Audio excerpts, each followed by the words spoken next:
हनुमान् श्रीपदो वायुपुत्रो रुद्रो नघोजरः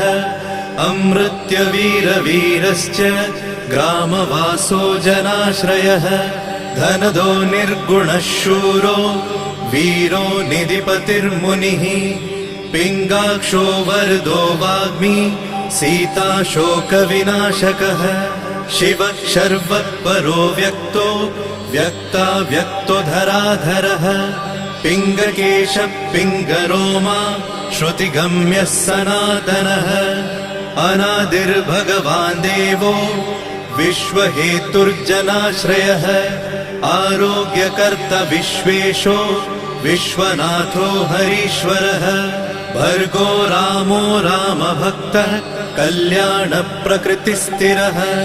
विश्वम्भरो विश्वमूर्तिर्विश्वाकारश्च विश्वपः विश्वात्मा विश्वसेव्योऽथ विश्वो विश्वहरो रविः विश्वचेष्टो विश्वगम्यो विश्वध्येयः कलाधरः प्लवङ्गमः कपिश्रेष्ठो ज्येष्ठो विद्यावनेचरः बालो वृद्धो युवा